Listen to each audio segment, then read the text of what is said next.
te célébrons, roi de rois, car tu es Seigneur. À toi soit l'honneur, la gloire, à tout jamais, éternel Dieu. Tu règnes pour toujours. Alléluia. Merci Jésus. Seigneur, ce soir, je prie que tu nous instruises davantage. Je prie que ta parole, Père, soit pour nous un pacte de connaissance et de révélation dans ton esprit. Fais-nous grâce éternelle. Au nom de Jésus-Christ, avec tous les saints, nous avons prié, nous disons Amen. Que Dieu vous bénisse. Saluez votre voisin, s'il vous plaît.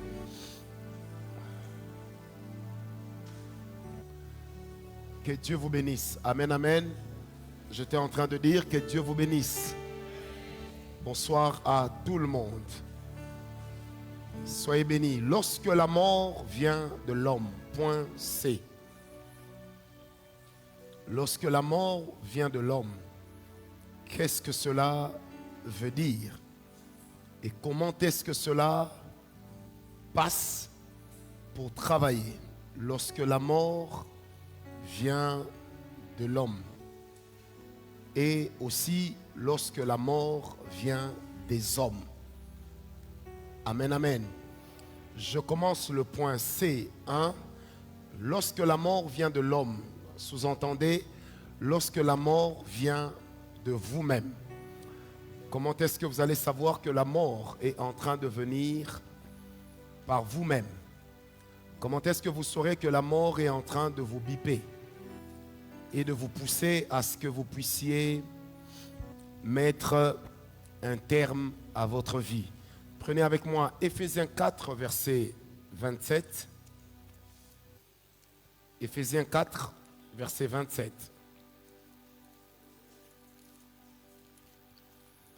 La Bible dit ceci. Et ne donnez pas accès au diable. Et si on prend le verset 26, la Bible dit, si vous vous mettez en colère, ne péchez point, que le soleil ne se couche pas sur votre colère. Et ne donnez pas accès au diable. Je répète, ne donnez pas accès au diable. Ici, l'apôtre est en train de s'adresser à des saints, à des chrétiens. Et il leur fait comprendre que malgré le fait que vous soyez enfants de Dieu, il est possible que vous-même puissiez donner accès au diable. Puissiez donner accès à la mort, puisque c'est donc de ça qu'il s'agit. Comment est-ce que la mort peut venir de l'homme lui-même? Prenez avec moi Ecclésiaste 7, verset 17. Ecclésiaste 7, verset 17, je lis au nom de Jésus. Ne sois pas méchant à l'excès et ne sois pas insensé. 2 points. Pourquoi mourrais-tu avant ton temps?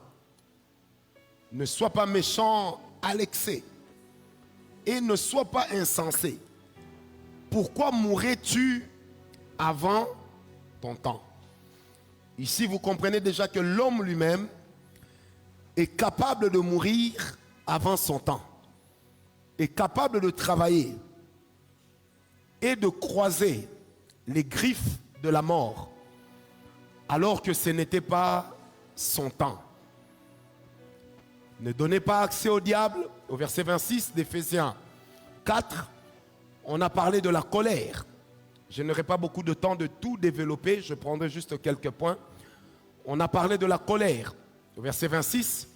Au verset 28 d'Éphésiens 4, on a parlé du fait de dérober. Notez ça quelque part parce que je reviendrai avec tout le long de l'enseignement. Et ici, on dit clairement que si tu es méchant à l'excès et que tu es insensé, tu risqueras de mourir avant ton temps. Amen, amen. Alors la première chose qui amène l'homme à mourir avant son temps, c'est la qualité de certains péchés dans lesquels il se vautre. Je répète, la première chose qui amène l'homme à mourir avant son temps, c'est la qualité de certains péchés. Pourquoi est-ce que je parle de la qualité de certains péchés?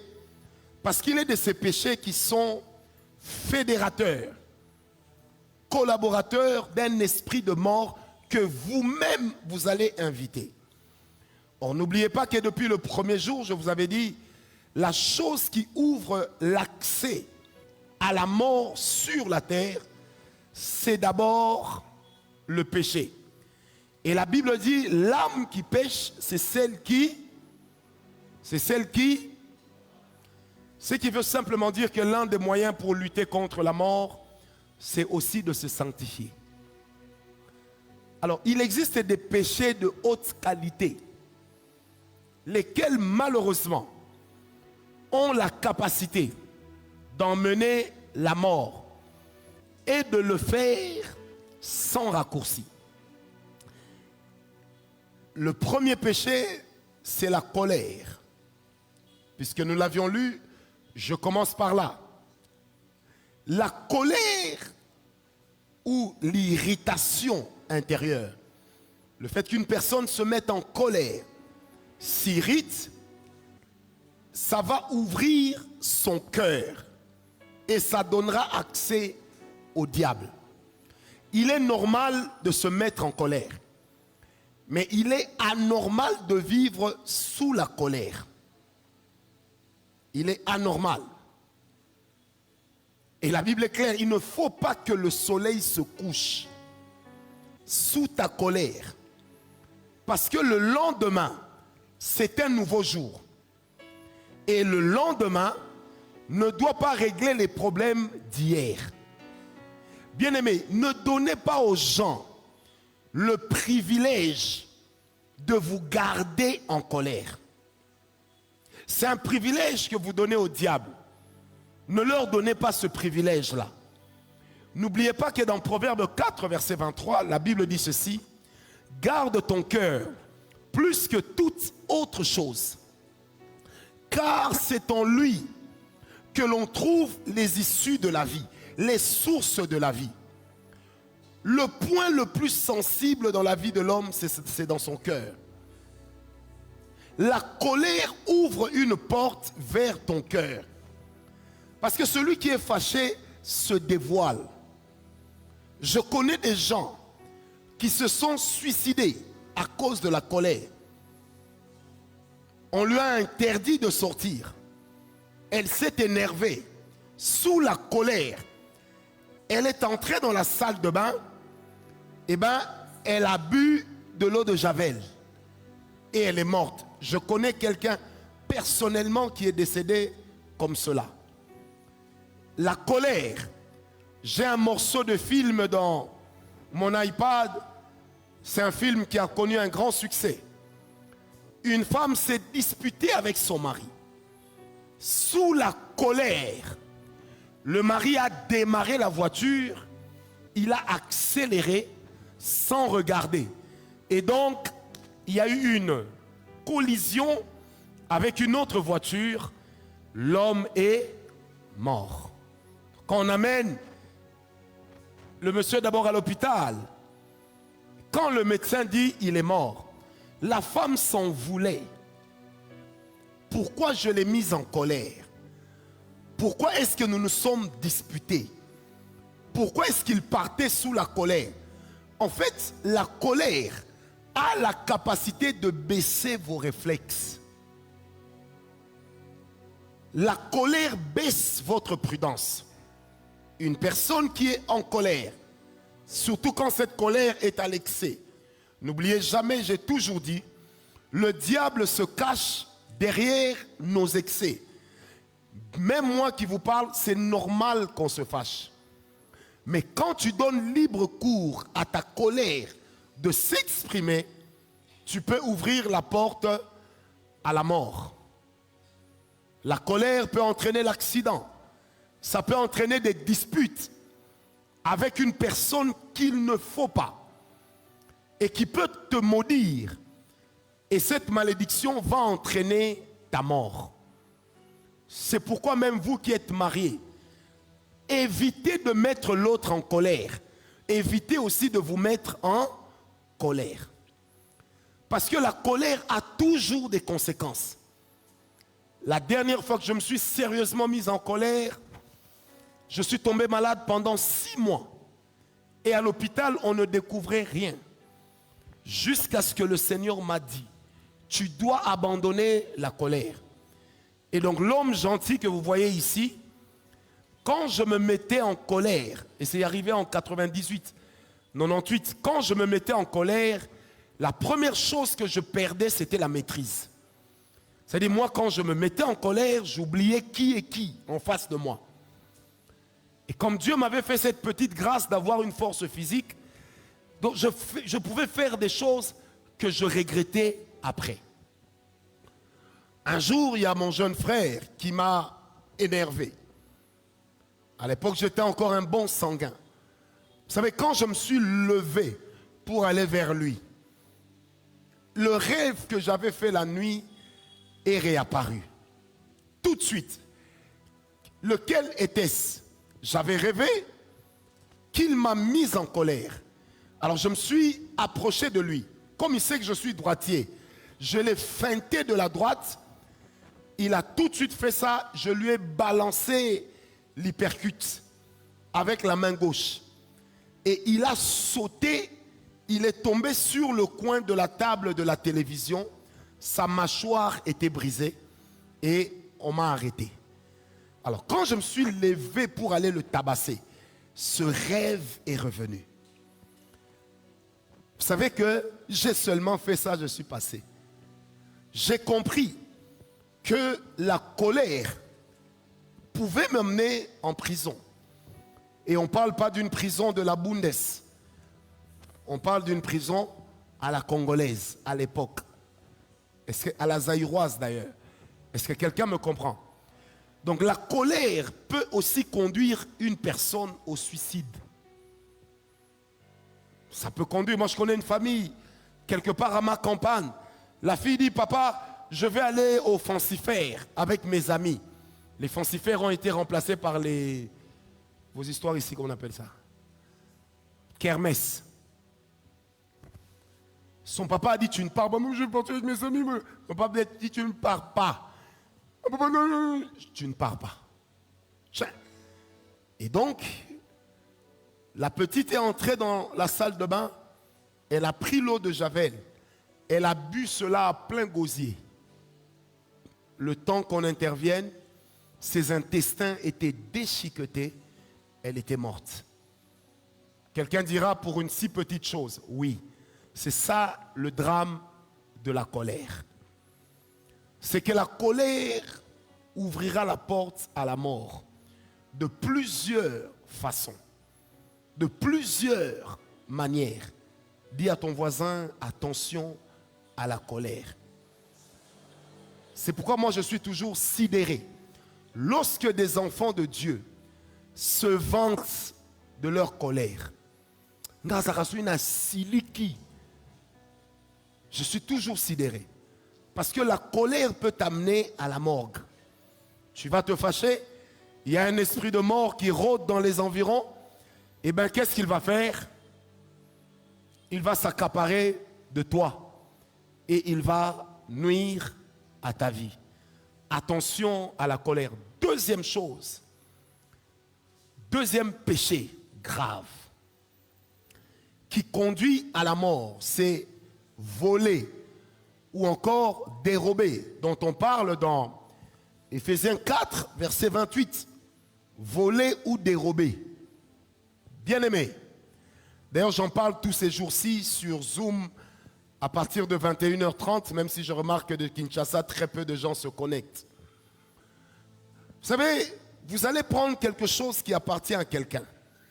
Mais vous ne savez pas, il l'a eu comment.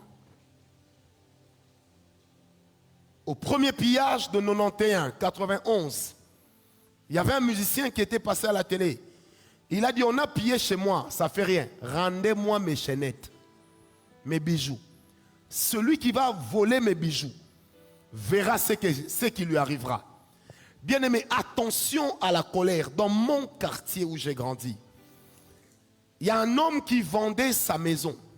C'était une maison inachevée. Il a dit au commissionnaire, je vends ma maison à 250 000 $. Elle est très grande, mais elle est inachevée. Alors, les commissionnaires lui ont dit, chef, on va signer un papier. Nous, on va amener un client. Mais toi, tu ne prendras que 250 000 sans commission. Il a dit oui. Ils lui ont amené un client de 650 000 $. Et le monsieur a dit, il n'y a pas de problème. Il leur a donné 400 000. Mais le jour où le monsieur est venu visiter la maison, en fait, il est arrivé, il descend de sa voiture, il vient, on ouvre la porte, il fait ça. Il dit, je prends. Donc, il a acheté comme ça, pour 650 000 $, une maison qu'il n'a pas visitée. En fait, les commissionnaires avaient touché au fétiche pour le flouer. Et donc, quand il a versé l'argent, il est revenu une semaine après prendre possession de sa maison. Il se rend compte que c'est un chantier. Et le monsieur était réputé comme ayant lui-même des fétiches. Le féticheur fétiché. Il a souri. Il va voir l'ex-propriétaire. Il dit, monsieur, vous m'avez vendu une toupie. Le monsieur dit non. Avec les commissionnaires, on avait un protocole. D'accord. Cette maison vaut, si elle est achevée, 650 000. Mais je leur avais dit, comme elle est inachevée, je la vends à 250. Ils m'ont fait signer un papier. Comme quoi, eux, ils vendraient à n'importe quel prix. Mais moi, je ne tirerai que 250. Bien aimé, le monsieur a dit, ok, c'est pas grave. Ces gens-là étaient assis, ils sont tous morts la même semaine. Et le monsieur disait clairement, eux, ils savent ce que moi j'ai fait pour avoir mon argent. Bien aimé, voler la chose d'une personne. La Bible dit, un bien qui est mal acquis ne vous sera jamais profitable. Une chose que vous prenez illicitement ne vous profitera jamais. La bénédiction de l'autre, on ne la vole pas. Parce que tout le monde ne gagne pas sa vie par un travail honnête. Il est de ces gens qui gagnent leur travail par le sang. J'ai toujours dit même aux serviteurs de Dieu, ne soyez pas avides des offrandes. Dès que vous voyez quelqu'un bêter ma sacoli, puis je vais prendre des offrandes, attention. Tout argent n'est pas de bonne source. Qui m'a donné un amen? Je répète, tout argent n'est pas de bonne source. Quelqu'un a volé la chèvre d'une famille. Il a mangé la chèvre avec sa famille. Ils sont tous morts. Parce que cette chèvre-là, c'était un homme.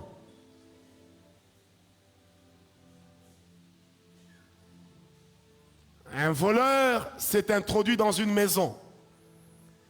À peine il s'introduit dans la parcelle, allais-je dire, il voit, il entend crac, crac, crac, la serrure. Le propriétaire sort. Alors le monsieur va se cacher sous le véhicule. Il voit le propriétaire avec un gobelet, il pousse la dalle du puits perdu. Il chope les excréments et il mange avec la cuillère. Vous savez que le voleur lui-même le matin est allé se convertir. Il a dit, Dieu m'a épargné de quelque chose. Vous savez, moi j'ai eu la grâce de grandir dans un quartier résidentiel. Je connais les vérités des grandes villas de Kinshasa. Je connais les vérités. Amen, amen. Donc le monsieur est allé dire, ah, Ahmediatoufi. Non, le monsieur qui est toujours là, il se rend compte que le monsieur était un mangeur de caca. Maintenant, toi, tu vas voler l'argent d'un type pareil. Tu vas voler le bien d'un type pareil. Tu es sûr que tu vas t'en sortir. Or, le fait de voler, tu lui donnes accès à ta vie. L'acte que tu poses est l'équivalent d'un suicide spirituel. Il va te manger copieusement. C'est pourquoi généralement les voleurs, les meilleurs voleurs sont sorciers. Voler le bien d'autrui, attention, vous ne savez pas comment les gens acquièrent ce qu'ils ont. Ne prends jamais illégalement quelque chose qui appartient à autrui. Même chez les politiciens. Un politicien qui vole, qui s'enrichit, vous allez voir que la richesse qu'il laissera ne durera jamais des générations, malgré la qualité d'investissement. Parce que c'est un principe spirituel. Là où il est écrit, tu ne voleras point. C'est dans Exode 20. Tu ne voleras point. Donc tout ce que tu voles est un péché. Et ça peut ouvrir la porte à la mort. Ça peut le faire. Fais très attention. Il y a des gens qui attrapent la sorcellerie par le vol. Il y en a aussi qui meurent parce qu'il a volé ce qu'il ne fallait pas. Tu vas voler des babouches d'autrui. Toi, tu as vu des babouches Hermès. Et puis tu viens, hey, moi j'aime Hermès. Tu voles. Vole à toi, hein? Et si ces babouches-là représentaient son Boeing 777? Et si ces babouches-là représentaient le jet qui lui permet de faire ses voyages astraux? Ça sera quoi la suite? Tu vas dormir la nuit. Les babouches t'emportent pendant que tu dors.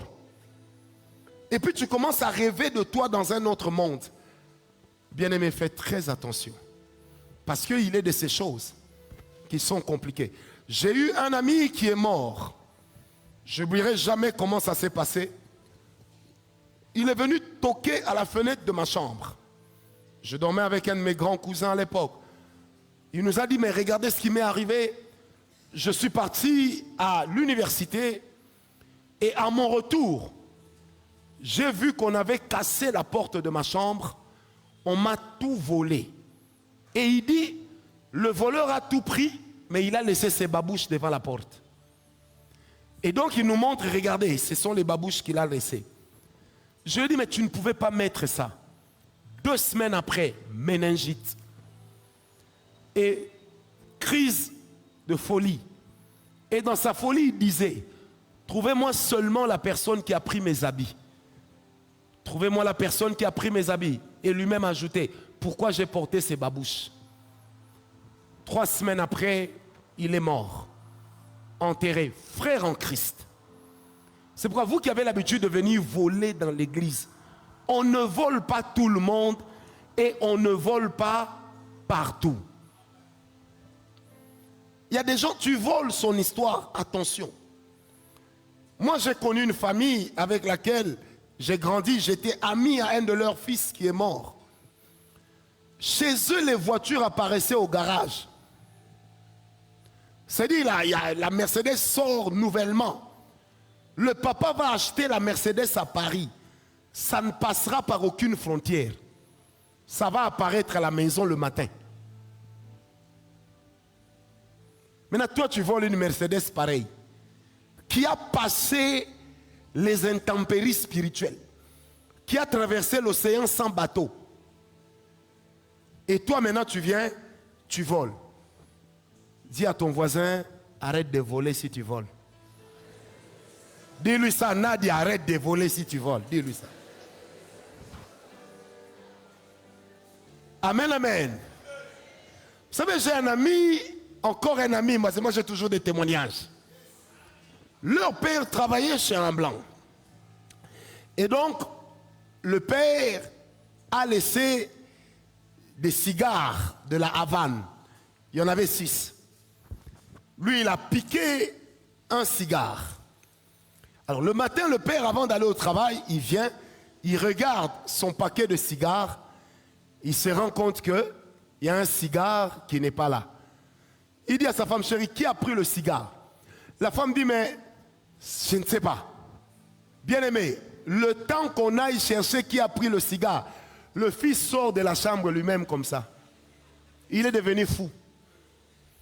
Et le père va pleurer et il va dire, c'était des cigares travaillés dans les mystiques pour s'attirer la faveur du patron. Et donc l'enfant est devenu fou. Cette histoire s'est passée, ça fait 28 ans. Jusqu'à aujourd'hui, il est toujours fou. Le papa ne sait même pas comment retourner la roue. Attention, voler n'est pas bon. Et ce sont des lois spirituelles. Tu voles, tu ouvres la porte. Mais le comble, c'est que tu ne sais pas qui est-ce que tu as volé. Je suis souvent parti au Nigeria quand j'étais païen. Parce que j'accompagnais les Congolaises qui devaient acheter des pagnes et consorts au Bénin, au Togo et au Nigeria. On n'habitait pas très loin. Vous savez, dans ces 3 pays que j'ai cités, il y a une pratique. Vous êtes pauvre. Un matin, vous vous réveillez, vous trouvez 500 000 $ chez vous. Ce sont des vrais dollars. Mais on cherche à acheter quelqu'un. Dès que toi tu prends, tu sais que tu vas mourir, tu laisses à la famille. C'est comme ça que moi j'ai vu de mes yeux, à Cotonou, j'ai vu ça au marché central de Lomé, chez les Nanabens. J'ai vu ça au marché de Lagos. À l'époque, Abuja n'existait pas encore. À l'heure de la prière, ces femmes laissent leur étalage de super wax sans quelqu'un pour garder ça. Ils vont prier 1 heure. Et quand la nuit arrive, elles n'emballent pas leurs histoires, elles laissent. Des fois même, elles ne fermaient pas leur boutique. Tu leur poses la question, mais comment vous ne fermez pas? Elles te disent, celui qui veut mourir n'a qu'à venir voler. Moi, j'ai vu ça même à l'école, j'ai étudié là-bas. J'ai vu ça même à l'école. C'est-à-dire, l'ami peut venir, il amène comme ça 2000 $. Il laisse ça, il dit, vous avez vu, j'ai mis mes 2000 ici. Bien. Nous autres qui étions des petits pickpockets, mon père m'avait dit, je connais tes habitudes de déplacer les choses des gens. Ici, tu vas acheter la mort. Amen, amen. Ce sont des choses, je crois même en Inde, c'est comme ça aussi. Les gens ne ferment pas leur boutique. Mais toi, viens voler. Bien aimé, j'ai vu au Togo, à Lomé, la dame vend de l'huile de palme. Tu vois, les huiles de palme sont là. Avec les prix, il n'y a personne. C'est devant la porte. Quand tu viens, tu toques. Tu dis, hey, huile de palme, 10 $. Hey, serre-toi. Dépose l'argent sous la bouteille. Mon frère, ma soeur, tu ne vas même pas prendre une goutte de plus. Parce que tu sais, et ça se sait, que si tu voles, tu achètes la mort. Amen, amen, amen.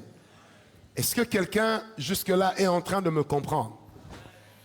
Autre chose qui amène la mort, un péché grave, qui amène la mort, c'est le pacte de sang. Un péché grave qui amène la mort, c'est le pacte de sang. Abraham, viens un peu. On va donner cet exemple. Lui, c'est Abramovich, ok? Si on fait un pacte de sang, je bois son sang, il boit mon sang. Ou encore, je lui fais boire mon sang, même si je ne bois pas son sang. Ça veut dire que désormais, sa vie vit aussi en moi. Et ça crée ce qu'on appelle un lien d'âme. Et derrière les liens d'âme, c'est une vie que vous partagez. Maintenant, le danger du lien de sang, du pacte de sang, c'est lequel? Ou sont lesquels? Premier danger, s'il meurt, il peut m'entraîner avec lui. Ou il peut venir me chercher. C'est comme ça qu'il y a des gens, il a fait un pacte de sang quand il était petit. Son ami, son petit copain là est mort des années après. Mais elle maintenant commence à rêver du petit copain qui vient la prendre. Pour lui dire, là où je suis, tu me manques, suis-moi. Malade, malade, malade, dodo. Elle est décédée. Amen, amen. Le pacte de sang, même dans un contexte de mariage, on ne fait pas de pacte de sang. J'ai connu une femme qui était morte. Avant de mourir, elle avait fait un pacte de sang avec son mari. Son mari était mort, déchiqueté, lors d'un accident. Juste quand on a enterré son mari, elle a commencé à tomber malade. Et les gens disaient, c'est sûr que son mari lui manque. Elle est en train de déprimer. Et elle était gardée par sa sœur à l'hôpital. Un jour, sa sœur est sortie pour aller acheter un sachet d'eau à Maman Emo. Quand elle sort acheter le sachet d'eau, à son retour, elle voit son beau-frère mort, avec une mallette diplomatique, en train de marcher vite dans les couloirs en costume. Elle crie, c'est qui? Le beau-frère regarde, il fuit. Et elle a la présence d'esprit de retourner dans la chambre de sa sœur. Quand elle arrive, sa sœur est morte. L'infirmière qui dit, mais il y avait un membre de votre famille ici. Dès qu'il est sorti, votre sœur est morte. Il était comment? L'infirmière a décrit, c'était le beau-frère. Parce qu'il y avait un lien de sang. Or, par le lien de sang, un mort peut vous entraîner avec lui. Deuxième chose dangereuse avec le pacte de sang, c'est que là où il y a un pacte de sang, celui qui est mort peut revenir vivre en toi. C'est-à-dire ton corps devient comme l'habitation de deux personnes. Et donc tu peux développer une sorte de bipolarité, mais qui est vraiment avec une essence spirituelle. Parce que vous êtes liés. C'est comme ça que des fois dans certaines délivrances, nous avons l'habitude de dire, nous séparons les deux âmes qui se heurtent dans ce corps. Et il y a des gens quand ils vivent, ils ont l'impression que par moments, c'est comme si ce n'est pas eux. Ils font des choses que eux-mêmes n'auraient jamais cru faire. Après, ils regrettent ce qu'ils ont fait. Pourquoi? Parce qu'il y a quelqu'un d'autre avec toi dans la même maison. N'oublie pas que la Bible dit ceci. Le Seigneur Jésus dit, quand on chasse l'esprit impur, il revient. Et quand il revient, qu'est-ce qu'il dit? Je vais retourner dans ma maison. C'est-à-dire que ton corps peut devenir le temple d'un esprit impur. Et même d'un esprit humain. Oh! Est-ce qu'on m'a compris? C'est pourquoi vous allez suivre à la télévision la vallée des peupliers et tout ça. Vous voyez Valérie, comment il fait son pacte de sang. Et puis tu te dis, moi je vais faire ça comme lui. Hein. Parce que tu crois que tous ceux qui parlent français n'ont pas la sorcellerie. Attention, dis à ton voisin, attention. Que Dieu te bénisse. Est-ce que quelqu'un m'a compris? Et vous savez, à un certain moment, je ne sais pas si ça existe toujours, les jeunes étaient très ancrés dans cette pratique de pacte de sang, que vous avez souvent vu dans Sangoku. Sangoku contre Vegeta, quand ils se sont réconciliés, ils ont bu le sang l'un de l'autre. Et puis vous, quand vous voyez comme ça, tu dis, à la vie, à la mort, prends le sang. Déjà, il y a un vœu. Ça, c'est la 4e chose qui peut vous entraîner à la mort. Ce sont les vœux non réfléchis. Tu fais un vœu sans calculer l'impact de ton vœu. Dit, tu veux dormir avec ton mouchoir, hein? Très bien. L'impact de ton vœu, il faut calculer. On vous marie et puis vous dites non, nous même si on est mort, on ne va pas se séparer. Moi j'ai dit à ma femme, si je meurs, tu es libre. Malgré ma jalousie, je ne vais pas partir avec la clé. Tu es libre. C'est pourquoi des fois certaines personnes, leur délivrance se cache seulement au moment où ils doivent renoncer à un vœu qu'ils ont fait. Renoncer seulement à un vœu. On t'envoie étudier en Inde, tu tombes sur une fille là-bas, tu dis, je te dis, jure moi, je t'oublierai jamais. Je t'oublierai jamais. Si je t'oublie que je meurs. Faut le bon la lingala. Moi, on a vu faut ça la moya. Quand j'étais païen, j'ai dragué une fille. Elle me dit, jure moi, tu me quitteras jamais la tournée. On est mariés. Tu me demandes, moi j'irai. Donc même moi-même quand j'étais païen, il y avait des choses que j'ai trouvées que c'est pour les blancs. Quelqu'un m'a compris? Est-ce que quelqu'un m'a compris? Ne lie pas ton âme à quelqu'un par un vœu. J'ai prié pour un monsieur qui n'arrivait pas à faire des enfants. À chaque fois que sa femme attrapait une grossesse, ça partait. 19 ans de mariage sans enfant. Et donc je faisais un service. Et je lui ai dit, monsieur, Dieu me dit, tu viens des États-Unis et tout, tu n'as pas d'enfant. Il me dit oui. Et puis je lui pose la question, tu connais Charlotte? Il me dit non. J'ai dit, tu connais Charlotte, elle habitait ici, à l'Ozone. Leur portail était de couleur rouge. Ah! J'ai dit, elle habitait sur l'avenue Kimpala. Elle dit, oui, je vois. J'ai dit, toi, tu es sorti avec elle, en plein débat sexuel. Elle t'avait tellement impressionné que tu lui avais dit, je vais t'épouser. Si je ne t'épouse pas, jamais j'aurai un enfant. Elle a fait, oui.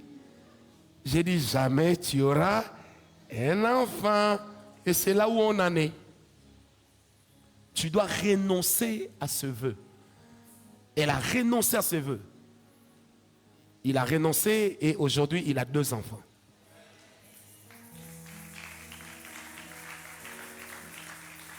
Donc des fois, la mort, c'est vous-même qui la cherchez. Faites très attention aux vœux. Déjà, Dieu maudit celui qui lui fait à lui un vœu sans le réaliser. Dieu le maudit. Or, Dieu n'est pas méchant. Imaginez maintenant les gens méchants. Ce qu'ils peuvent faire derrière un vœu. Quelqu'un peut bloquer ta vie derrière un vœu. C'est pourquoi soit que vous soyez trop triste, soit que vous soyez en joie, contrôlez les paroles qui sortent de votre bouche.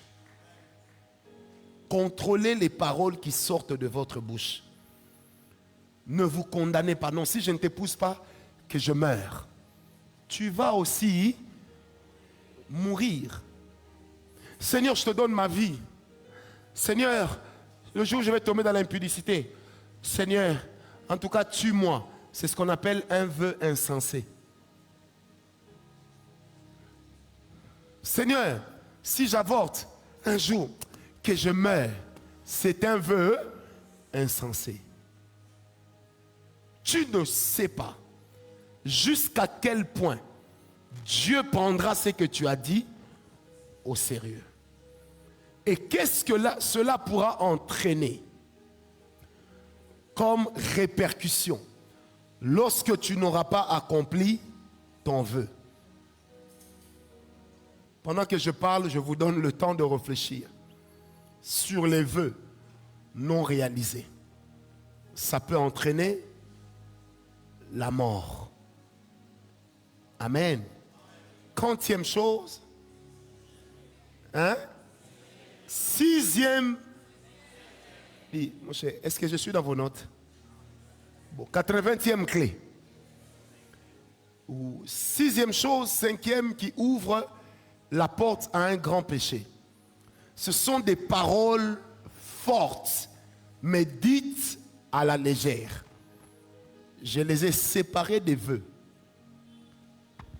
Ce sont des paroles fortes, mais dites avec légèreté. Des paroles fortes. Tu es là comme ça, tu discutes avec ton mari et puis tu dis, chérie, ça va. Moi vraiment, si je te quitte, que je meurs. Et puis tu le quittes. La suite, ça sera quoi? Il t'amène dans un hôtel à Bandal.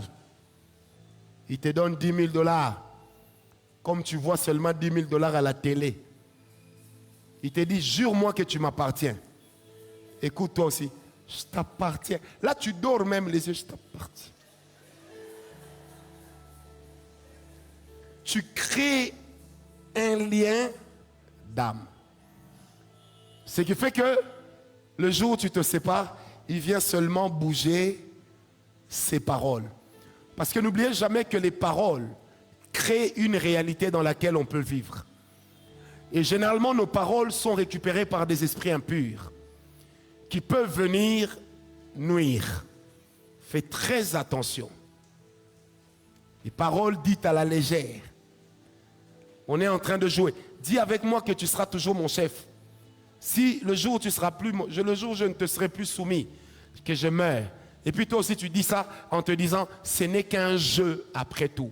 Attention. Ce que vous pensez n'être qu'un jeu peut vous amener à la tombe. Parce que vous ne savez jamais à qui est-ce que vous avez affaire. La sorcellerie ne s'écrit pas sur le visage. C'est quand on était petit qu'on croyait que les sorciers étaient vilains. Et qu'ils avaient un visage comme le beignet qu'on a écrasé par une voiture VW. Quand tu vois quelqu'un avec un visage comme ça, comme quelqu'un qui s'étonne, tout de suite tu dis, c'est sûr qu'il est sorcier. Aujourd'hui, il y a des sorciers beaux, belles. Et parce que ça va au prophète sorcière. Elle sent un bon parfum, mais sorcière.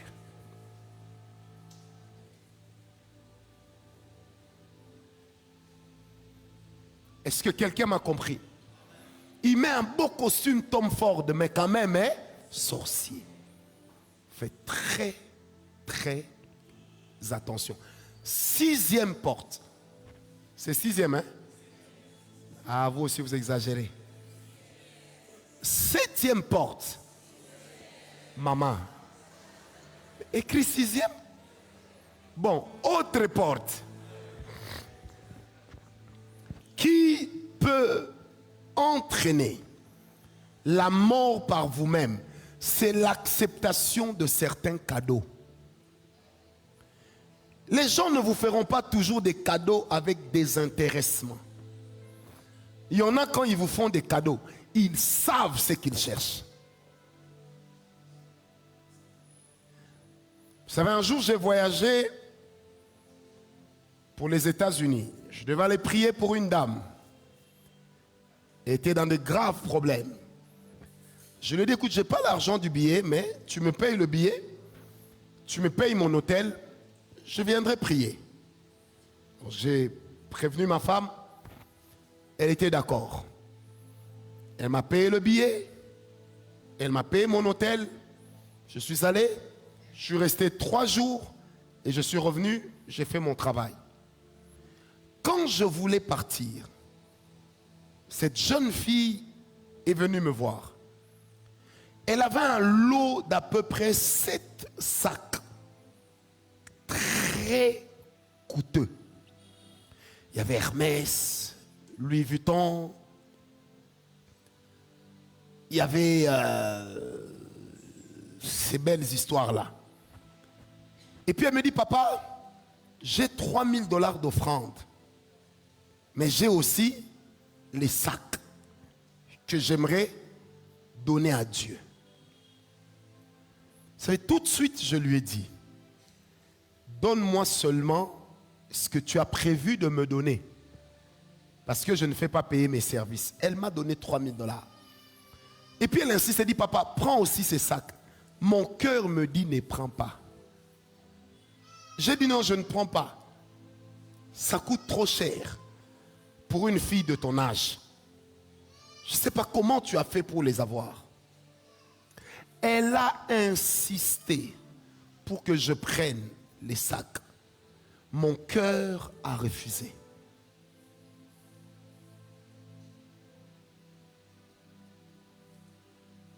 Et grâce à ça, j'ai sauvé ma réputation. Attention aux cadeaux empoisonnés. N'oubliez pas l'histoire du vieux prophète et du jeune prophète. Le vieux prophète a dit au jeune prophète, moi aussi je suis prophète, Dieu m'a parlé, viens dans ma maison, viens manger. Il a oublié ce que Dieu lui avait dit. Il s'est laissé séduire. Il a vu le présent de la nourriture. Il a mangé et cela lui a causé préjudice. 1 Samuel 13. Samuel dit à Saül, lorsque tu auras remporté la victoire, tu vas vouer par interdit tout ce qui appartient à ce peuple. Tu ne garderas rien. Et tu m'attendras pour faire le sacrifice. Saül prend le temps. Il traîne pour arriver. Pardon, Samuel traîne pour arriver.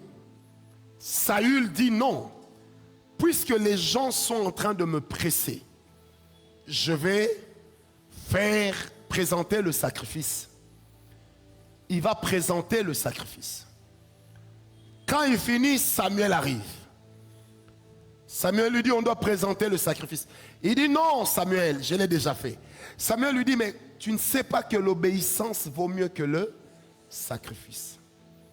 Pendant qu'il parlait, il entend le bêlement des animaux. Il lui dit, c'est quoi ce bruit? Saül lui dit, j'ai épargné les jeunes animaux. Samuel s'énerve. Il dit, tu as offert le sacrifice à ma place et tu as gardé ce que l'Éternel t'avait demandé de vouer par interdit. À cause de cela, Dieu se met en colère. Et quand Samuel se retourne, Saül le tire par le col, la robe de Samuel se déchire. Samuel lui dit, comme le col de ma robe s'est déchiré, ainsi l'Éternel te retire aussi la royauté. Et 2 chapitres après, on est allé oindre David comme roi. C'est pourquoi, bien aimé dans le Seigneur, attention aux cadeaux empoisonnés et au non-respect des interdits. Mettez-les sur la même ligne. Attention aux cadeaux empoisonnés. Ce n'est pas parce qu'on te donne qu'on t'aime. Des fois, on te donne pour bien te sacrifier. Méritez ce qu'on vous donne. Vous savez, quand vous allez chez les Juifs, aux États-Unis, ils ont une pratique buy one, get one free. Les Juifs ne prennent jamais ce qu'on leur donne gratuitement. Jamais. Ils disent, je dois mériter ce que je prends. Mais toi, quand on t'offre toujours, tu es là, non, chance, hein. Moi, on m'offre toujours. On va t'offrir aussi la mort. Attention au cheval de Troie.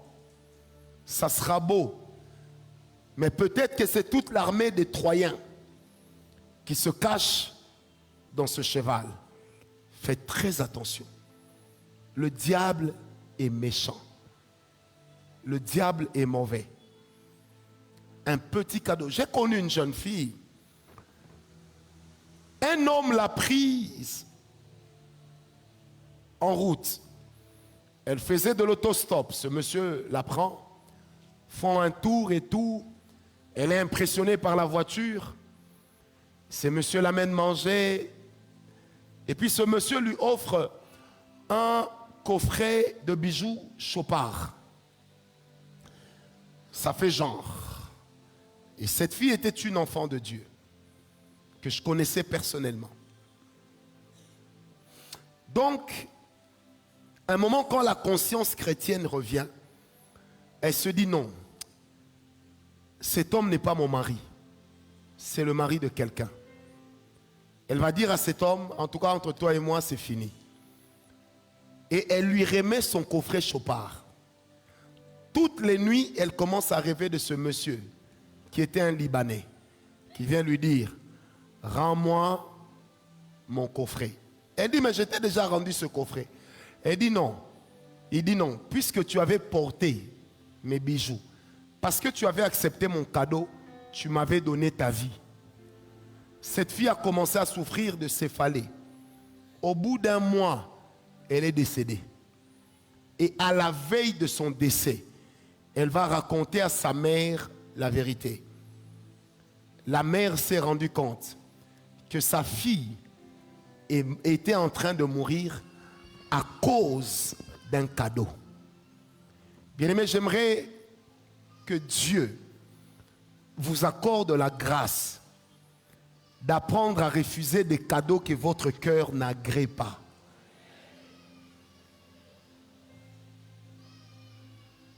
Refuser. Ce n'est pas parce qu'on t'aime, qu'on te donne, qu'on t'aime. Certaines choses, tu les prends et c'est fatal. Vous savez, on m'a offert une maison un jour dans le quartier Mama Mobutu. J'étais content. Quand il fallait aller prendre la maison, le Seigneur m'a dit, ce n'est pas à toi. J'ai renoncé. Aux yeux de mes amis, nous étions tous très jeunes. Je paraissais comme un fou. J'avais 21 ou 22 ans.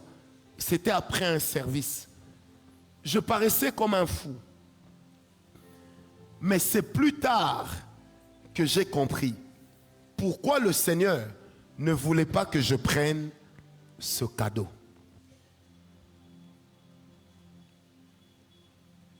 Vous savez, moi, on m'a déjà offert une voiture. J'ai aimé la voiture. Mais cette voiture, Papa Alain, on me l'offre. Je suis content. Quand je commence à la réparer, ça me prend le montant même de l'achat de la même voiture. Mais dans l'entretemps, dans toute la ville de Kinshasa, on me termine. Donc, j'ai plus de réputation. C'était en 2006. En 2006. C'est là que des fois nous ne comprenons pas. Parce que vous savez, des fois nous sommes naïfs, refusant de soupçonner. Dis à ton voisin, écoute ton cœur. Dis-le lui bien, écoute ton cœur. Bien aimé, quand ton cœur n'est pas d'accord et que tu sens qu'il y a comme une hésitation, arrête. Des fois, vaut mieux perdre qu'être perdu. Amen, amen. Vous savez, il y a des gens, ils te disent, non, je vais te faire un cadeau. Des fois, il faut lui poser la question, pourquoi seulement moi? Tu prends le cadeau et puis tu es parti. Amen, amen. Je disais, amen, amen. 8e porte qui peut faire que toi-même tu amènes la mort, c'est manger n'importe où.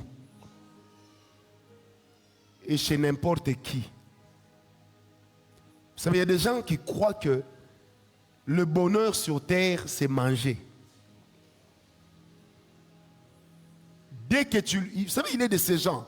Si tu veux connaître les secrets de sa famille, donne-lui seulement le foufou. Il peut critiquer sa propre mère.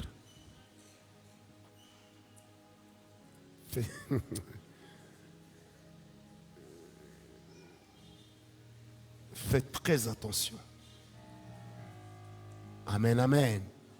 9e porte qui amène la mort par toi-même, c'est l'impudicité et l'adultère. Prenez avec moi Proverbe 5. Proverbe 5, verset 8 à 23.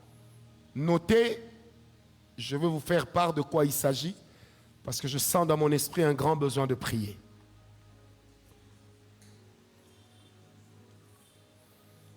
Je lis le verset 8 à 11. La Bible dit, « Éloigne-toi du chemin qui conduit chez la femme étrangère et ne t'approche même pas de la porte de sa maison, de peur que tu ne livres ta vigueur à d'autres et tes années à un homme cruel, de peur que la maison d'autrui, de peur que tu ne gémisses près de ta faim, quand ta chair et ton corps se consumeront. » Bien-aimés dans le Seigneur, l'impudicité met ensemble deux corps, mais aussi ensemble deux âmes. C'est pourquoi la Bible dit fuyez l'impudicité. Au travers de la matière masculine qui passe aussi l'ADN de quelqu'un, sa vie. Au travers de ce contact profond que tu as avec ta partenaire, tu touches à la moelle de sa vie. Quelqu'un m'a compris? Et donc, bien-aimé, tu peux toi-même te donner la mort parce que tu es tombé sur le mauvais partenaire sexuel. Les actes intimes avec des mauvais partenaires sexuels, ça peut entraîner la mort dans ta vie. Au-delà de la perte de dignité, il y a aussi la perte de la vie. Avec qui tu couches, avec qui tu t'embrasses, avec qui tu te caresses. Parce que la sexualité, ce n'est pas seulement le fait de faire intervenir le sexe. C'est le fait de poser des actes qui mettent en exergue la sensualité, l'attrait sexuel. Tout cela, c'est ça qu'on appelle la sexualité. Donc la sexualité, ce n'est pas seulement quand il y a piston Honda, non. C'est aussi des flirts profonds. S'embrasser, se caresser. Parce que quand on se caresse, il y a une excitation. Et quand on s'excite, qu'est-ce qui se passe? C'est-à-dire que les zones érogènes sont touchées. La personne perd son latin. C'est ce qu'on appelle jouir. Elle commence déjà à jouir. Et dès ce moment-là, l'acte sexuel est déjà en train d'être consommé. Et c'est là que les chrétiens sont forts. Non, on n'est pas allé jusqu'au bout. Tu n'es pas allé jusqu'au bout, mais tu es allé quelque part. Comme une aventurière que j'ai reçue dans mon bureau une fois. Je dis, Dieu me dit, tu vis dans l'impudicité. Elle me dit, moi jamais. Moi j'ai seulement connu 25 hommes par derrière. Je dis, Mbadi. Je vous épargne ce que je lui ai dit. J'ai dit, tu te réclames aussi vierge? Elle me dit oui. J'ai dit, tu ne manques pas d'air, hein, toi? Amen, amen. Attention aux actes intimes. Tu peux amener ta propre mort. L'impudicité a fait perdre à certaines jeunes filles leur éclat. On me drague plus. Mais il est parti avec la drague. Moi, on m'aime plus. Mais il est parti avec ton potentiel d'être aimé. Bien-aimé, attends le mariage. Il en va de ta bénédiction. Même si le Amen l'a diminué.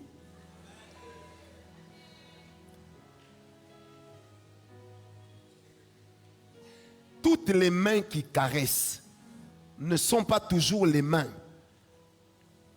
avec une paume normale.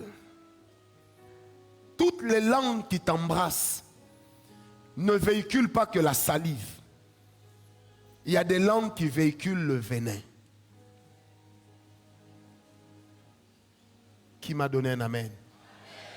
Oh, on n'a rien fait, on s'est seulement embrassé. Et puis on s'est mis l'un sur l'autre. Tu es devenu un tapis?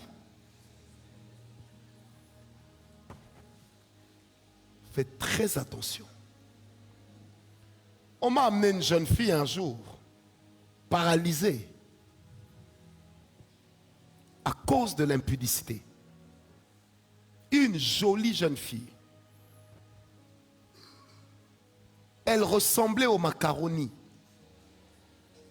mélangé avec de la sauce bolognaise, avec un peu de fromage râpé. Mais on me l'a amenée en la traînant.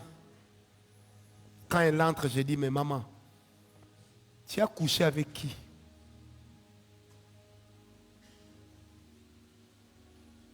J'ai dit, regarde, les bilingues, c'est là-bas. Ici, c'est nous qui devons nous farcir le sale travail. Est-ce que vous me comprenez? En fait, la sanctification vous évite la mort précoce. C'est moi, j'étudie encore. Une fille dans ma salle de classe m'a dit, toi, Ngawala, tu as quelque chose. Je dois sortir avec toi avant la fin de l'année. Vous savez, j'ai lancé une blague, j'ai dit non. Moi, quand je viens à l'école, je laisse ma nudité dans la chambre de mes parents. Cette fille était décidée. Derrière l'impudicité, les caresses, ces histoires-là, vous ne savez pas toujours ce que vous êtes en train de céder.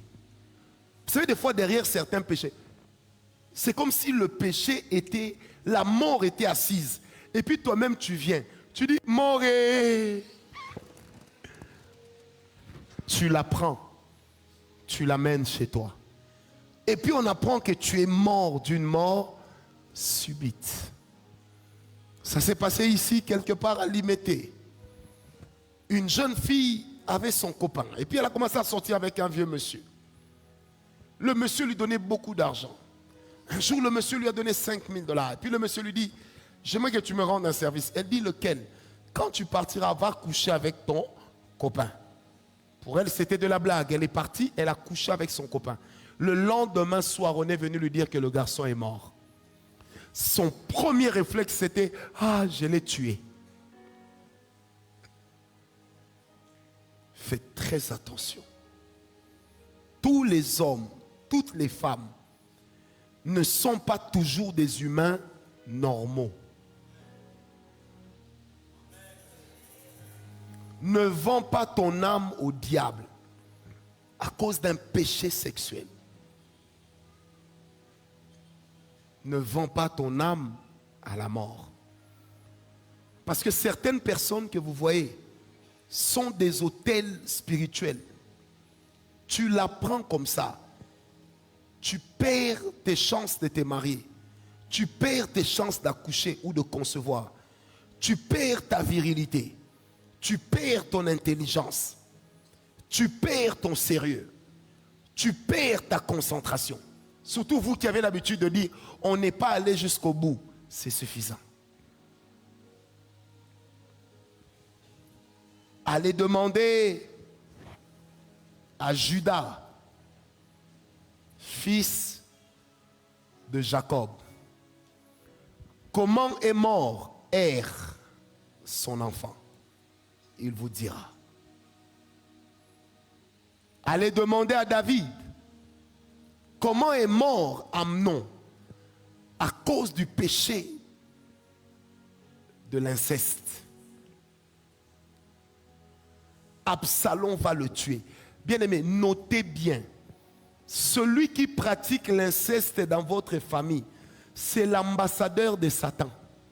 Il faut écrire ça. Vous savez, quand quelqu'un pratique l'inceste dans votre famille, il faut l'aider à se convertir. S'il refuse, chassez-le de la famille. Priez pour briser tout lien de famille.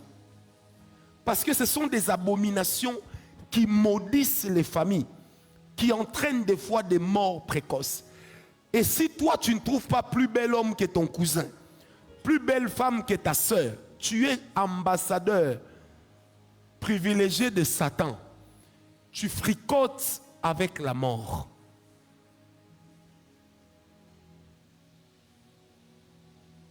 Amen, amen, amen, amen, amen. Je disais amen, amen, amen. Donc le péché sexuel, les péchés sexuels sont des péchés très dangereux pour la vie de l'homme.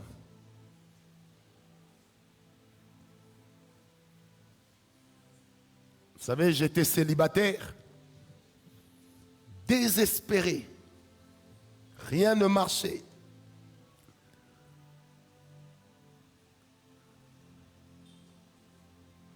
Découragé. Et donc une amie me dira, je te sens découragé, je vais te donner un peu de joie. J'ai dit, c'est quoi joie? Oh non, on couche ensemble. Ce n'est qu'un péché, non? Je peux vous dire la vérité, j'avais accepté. Mais quand il fallait le faire, j'ai entendu une voix me dire, si tu le fais, tu meurs.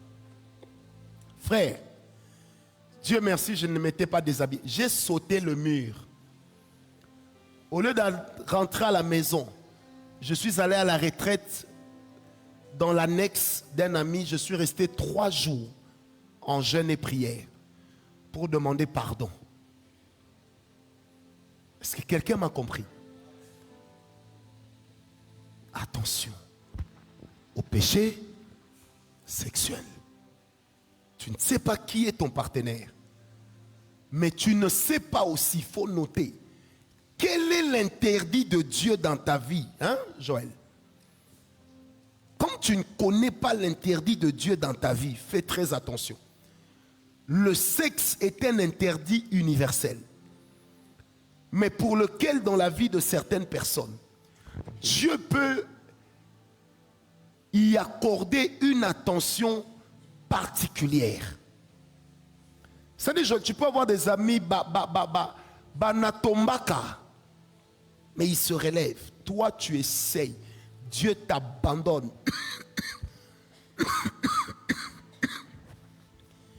Il te livre à la mort.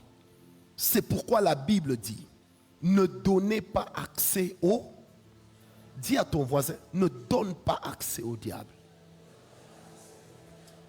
Non, dis-le-lui bien. Amen, amen. Et la réponse à ça, c'est la sanctification et la discipline personnelle. La discipline. La discipline. Vous savez, ma petite qui est là en jaune, tout au début, 99, 2000, 2001, 2002, 2003, 2004 et 5. Quand je recevais les gens, c'est elle qui décidait qui devait entrer et pas. Elle faisait exactement ce que Vanessa, Diane et Jenny font également aujourd'hui. Moi, célibataire, il faut lui demander. Les jolies filles qui venaient au bureau. Et j'avais une réputation qui faisait que pour certaines filles, elles étaient sûres que je ne fonctionne pas. Parce que je pouvais faire le vide comme si je ne comprends rien de ce qui se passe. Et elle veillait beaucoup sur moi. Au point où je me rappelle à l'époque, je me suis amouraché d'une sœur qui me dit, c'est sûr que cette Sylvie-là, claire, jolie comme ça, elle doit être ta copine. Je riais toujours. Je disais non. Ça, c'est des gens que Dieu a placés à côté de moi pour me protéger. Des gens qui sont capables de me dire, elle était capable de me dire, tu ne vas pas recevoir cette fille-là. Je ne la sens pas bien. Et qu'est-ce que je faisais? Je suivais. Parce que quand vous êtes un leader, des fois vous êtes embobiné par la gentillesse des gens ou par la compassion. Et vous pensez que vous êtes mort à la croix. Comme si c'est vous qui avez dit aux gens, venez à moi, vous tous qui êtes chargés et fatigués, je vous donnerai. Hein? Maman, moi je ne suis pas mort à la croix. Mais c'est comme ça que nous, on voyait les choses. C'est-à-dire, une soeur peut venir s'asseoir là, elle te raconte des histoires pendant 1 heure. Oh, tu vois, prophète, comme moi, j'ai une cicatrice ici. Mais là, tu veux me montrer ou comment?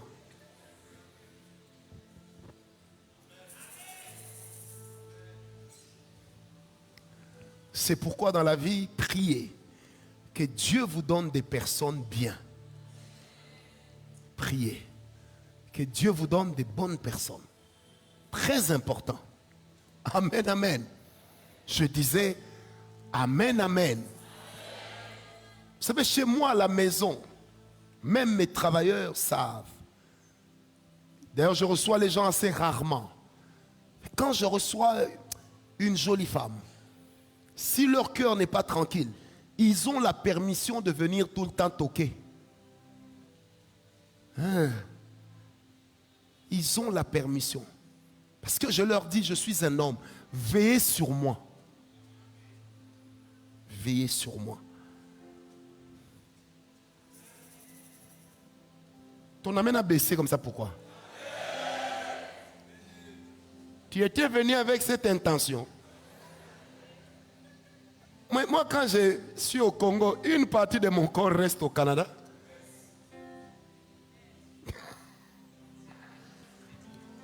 Est-ce que quelqu'un m'a compris? Quantième porte. 9e porte. Papa, tu veux discuter avec qui? Ce sont tes notes. Tu ne vas même pas me remplacer dans ces séminaires. Quantième porte. Danis, tu écris? Tu as mangé depuis le matin? Pas encore, hein? Tu vas manger au retour. Madame, tu as préparé? Tu as préparé au nom de Jésus par la foi ou tu as préparé? Si tu n'as pas préparé, je vais venir te chasser ce soir. Amen, amen. 9e, c'est 9e, hein? 9e porte. Oh, papa, tu discutes encore 8e. Bon, toi écris 80. 9e, 11e, 12e, clé. C'est l'avortement. Tu dis aïe parce que tu es garçon. Aujourd'hui, je vais te démontrer que toi aussi tu as participé. Exode 23, versets 25 à 26.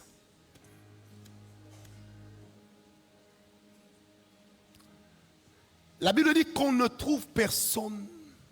On ne trouvera pas chez toi une femme stérile ou une femme qui avorte. Quand est-ce que l'enfant est considéré par Dieu comme un enfant? C'est dès les premiers instants de sa conception. Jérémie 1, verset 5. Dès les premiers moments de sa conception, c'est déjà une âme. Je vous l'ai dit en janvier, respectons nos femmes et nos mamans. Parce que quand une femme est enceinte, elle a une autre âme qui vit en elle. Elle a quelqu'un en elle. Amen, amen. Le péché de l'avortement a un double sens. Premièrement, le péché de l'avortement est considéré comme une idolâtrie parce que c'est un sacrifice offert à Moloch. Qui était Moloch? Dans l'ancienne Mésopotamie et même dans Babylone la Grande, il était un dieu qu'on appelait Moloch, qui était représenté par une sorte de buste. Et cette statue croisait les mains comme ça. Et donc, c'est là que les femmes ou les hommes venaient sacrifier des bébés, généralement des nouveau-nés. Mais quand il y avait des sécheresses qui duraient, on venait y déposer même des enfants d'un certain âge, mais qui ne devaient pas dépasser 8 ans. Vous me comprenez? C'est pourquoi la Bible parle de ce Dieu-là qu'on appelle Moloch. Celui qui avorte est en train d'idolâtrer Moloch. Vous me poserez la question, pourquoi je ne dis pas celle qui avorte alors que c'est la femme qui avorte? Écoutez, quand une femme avorte d'un enfant, l'enfant n'appartient pas à la femme, il appartient aux deux. C'est-à-dire l'homme qui participe à l'avortement de son bébé est un homme aussi selon les lois spirituelles. Il a avorté. Parce que l'enfant sort des entrailles de l'homme. Mais l'enfant est conçu dans la matrice de la femme. Je répète, l'enfant sort des entrailles de l'homme. Mais il est conçu dans la matrice de la femme qu'on appelle aussi l'utérus. C'est-à-dire mon enfant, je ne l'ai pas porté en tant que grossesse, mais je l'ai transmis en tant que sémence. Quand un homme pousse une femme à avorter en disant « je ne suis pas prêt », il est sorcier et irresponsable. Avant d'enlever ta culotte, sois prêt aux conséquences de la culottisation. Tu es à vendrier.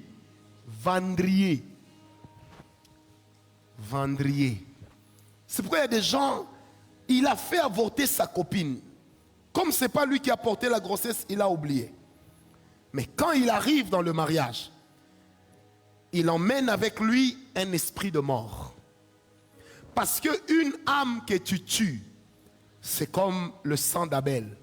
Ça a le droit de réclamer vengeance. C'est le principe du sang.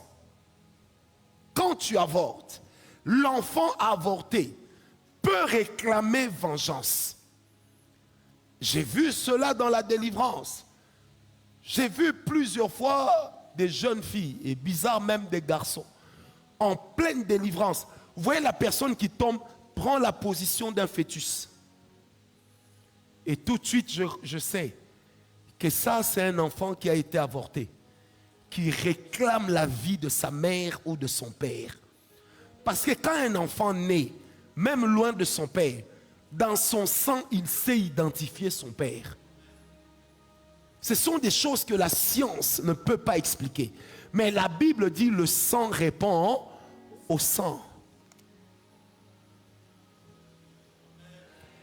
L'avortement détruit la vie de quiconque s'y livre. Parce que quand tu avortes, le premier péché que tu commets, c'est l'idolâtrie. Le deuxième péché que tu commets, c'est l'assassinat. Oh, que Dieu bénisse Donald Trump.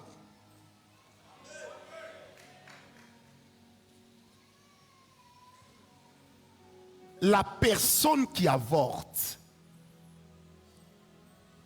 entre en collision avec l'esprit de mort.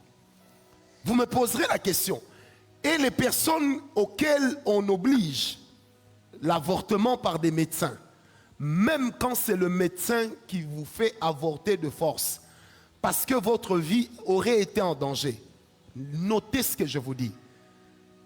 Venez chercher à la fin la prière et la délivrance. Venez chercher la prière. Parce que la mort s'en fout de savoir pourquoi elle était venue. Or, je vous ai dit ici lundi, à chaque fois qu'on touche l'esprit de mort, il ne dort jamais jusqu'à ce qu'il aura fait une victime. Parce que l'esprit de mort peut aussi marcher avec ce qu'on appelle l'esprit de vampirisme. Des buveurs de sang, des esprits buveurs de sang. Tu avortes dans ta jeunesse, tu fais avorter dans ta jeunesse. J'ai étudié avec un ami, ils étaient que des garçons avec une seule fille. Un beau vendredi, leur sœur est partie à l'école. Elle n'est jamais revenue. Le vendredi est passé, elle n'est pas revenue. C'était la peur dans la famille, la psychose, la tristesse. Le samedi, pendant que le travailleur retournait chez lui à la maison vers Selembao, il a vu un attroupement de personnes. Et donc, quand il s'approche, il voit la fille du patron enterrée avec la tête et la main comme ça.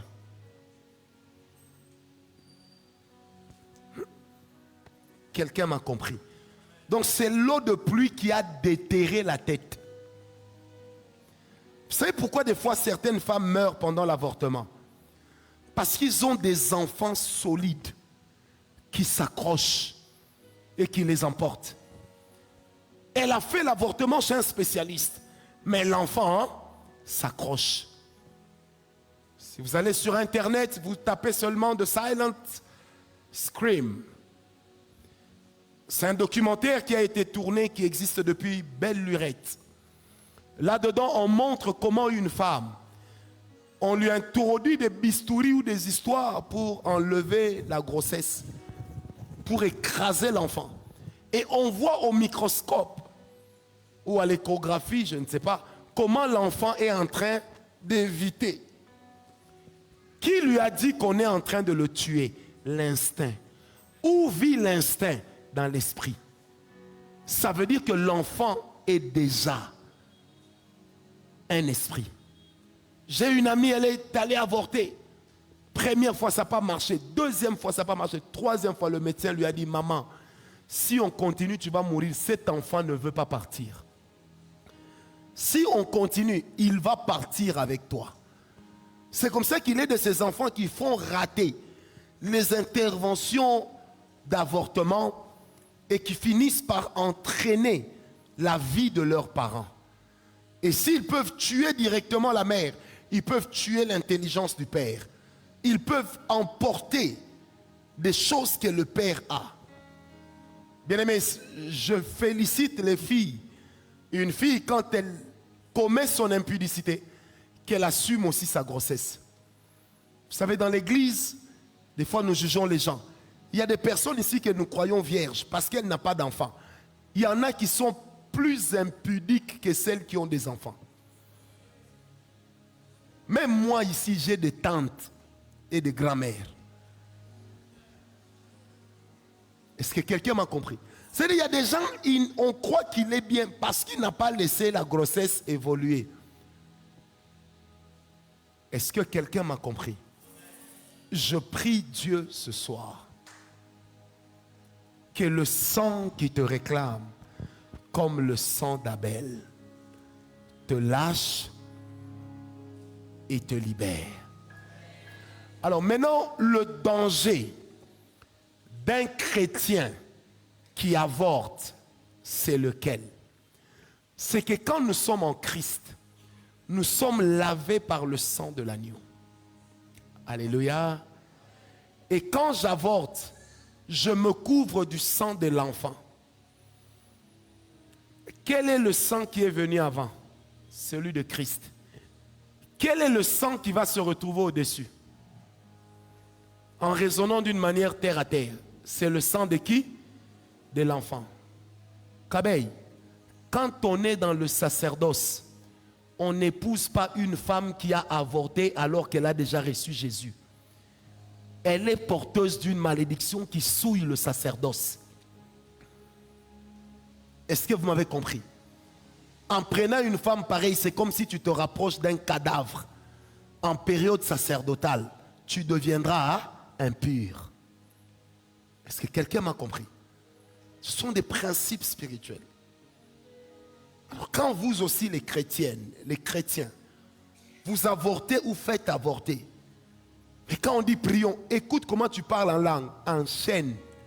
Si aussi ce sont des vraies langues, parce que des fois même ce sont des incantations, où tu es en train d'invoquer les reines du ciel, tu es en train d'invoquer les triangles sataniques.